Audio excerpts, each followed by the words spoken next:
Hello again. I'm going to talk about a topic which is purely my own thinking, not the topic, but the answer to it. Glad you have watching Just the Talk on my YouTube channel. Hope you will like it and subscribe it so you can have some interesting questions answered and maybe at least the thought process started. In a modern day era when we have so much of technology and understanding, we still struggle about answering certain questions, partly scientific, partly theological. Again, if we accept life or the uh, soul as one of the entities that leaves when we die, then the question is, when does it enter? So as all of us know, that ovum, when it is fertilized by the sperm, the life begins, or so-called life begins. The question is, when does the soul actually enter this fertilized egg? Does it enter as soon as the sperm fertilizes the egg, or does it enter after it starts splitting into the various cells, or when the differentiation starts, or what? Again, it will be very interesting to know if we know it, or we can have somebody who can answer this question, especially since several hundreds, if not thousands of embryos, that means fertilized ovums, are stored in labs in a petri dish.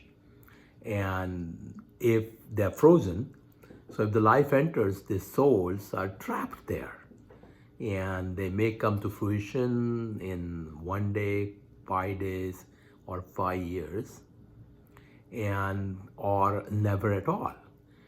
As you and everybody knows, that the chemotherapy or many of the chemotherapeutic agents cause sperm production to go down. So a lot of patients are told to preserve their sperms, and the ovums are fertilized too. Since we had the technology to fertilize the ovum outside the human body, these fertilized eggs are to be stored to be put into the womb or uterus at a later date.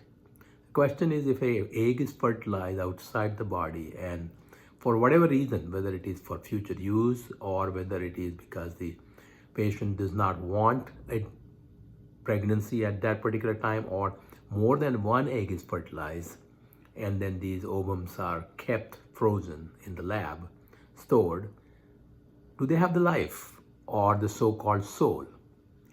Now, my answer to this is purely based on my understanding of theology, again, based on Vedic or Hindu philosophy.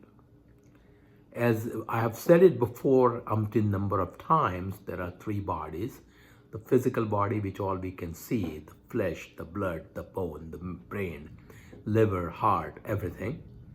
And of course, it includes the 5 sense organs and 5 organs of perceptions and all that stuff.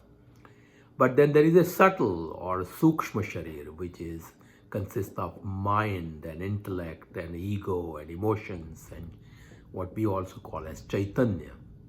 And that's a subtle body. All of us understand that the mind is separate than the body. Intellect is separate than the body.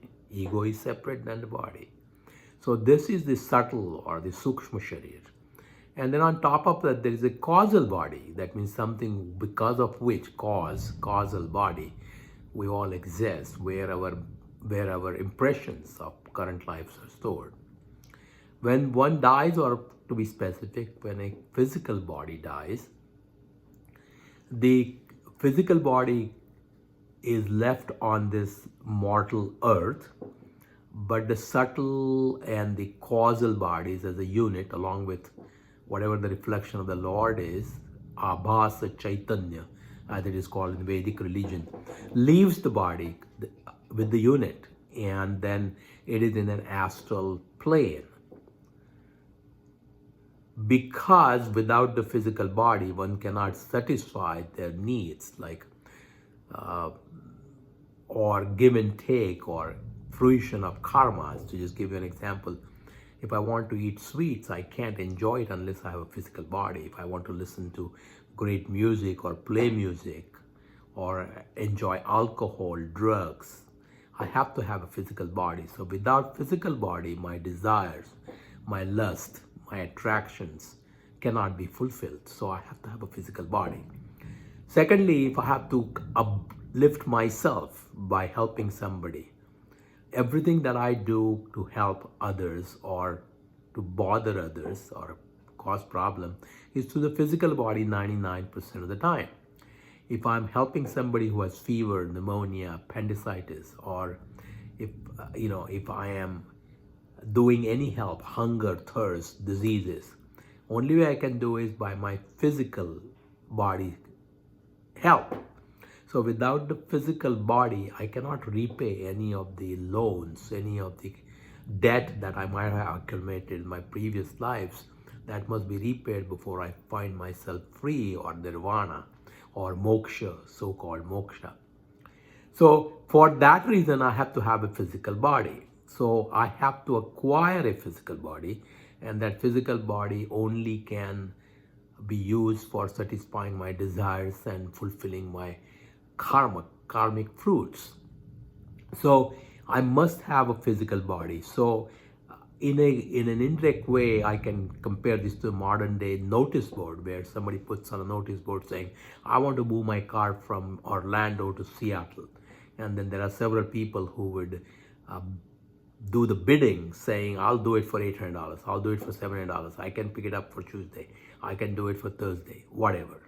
So that kind of notice board is there in the astral plane where a spark or something like that lights up saying that a ovum is fertilized. Now, if it happens in actually human body, the jiva or this unit of causal and astral body unit, which has a mind, intellect, and all the stored karmic impressions, will find out if it is going to have a surrounding or environment which is going to be conducive to fulfilling these desires and repaying the attachments and repaying or getting back the whatever has happened in our current and previous lives.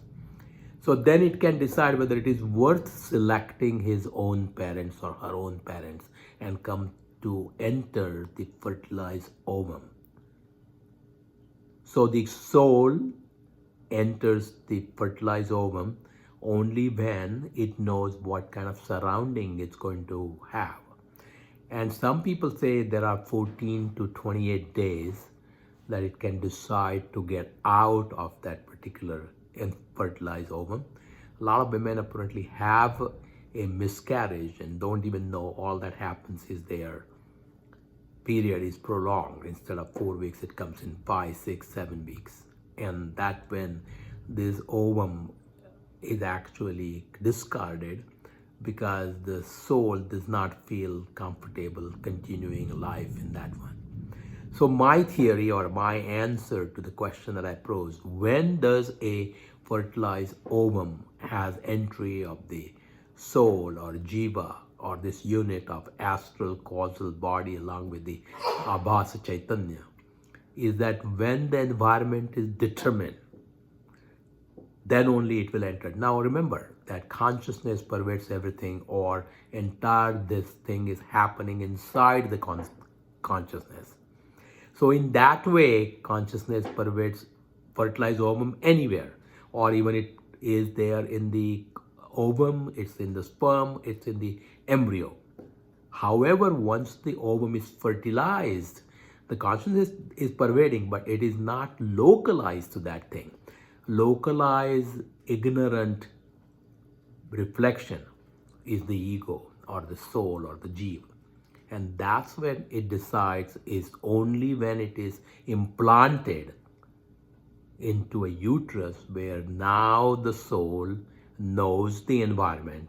It competes with other souls to enter into that ovum, fertilized ovum, and then only the life begins. Again, do I have a proof for it? Absolutely not. Is that my own thinking? Yes. But the best that I can come based on the law of karma and reincarnation and how we tend to select our parents, this is probably the best answer. So to summarize or to say, the life or the causal astral body with reflected consciousness enters the fertilized ovum only when it is implanted into the uterus, and probably it is not there when these embryos are frozen, kept in the lab. Again, this is only my view. I hope you agree, you disagree. Please let me know. Put in your comments, and if you are not subscribed to my channel, please do so. Thank you. Appreciate you watching this. Have a nice day.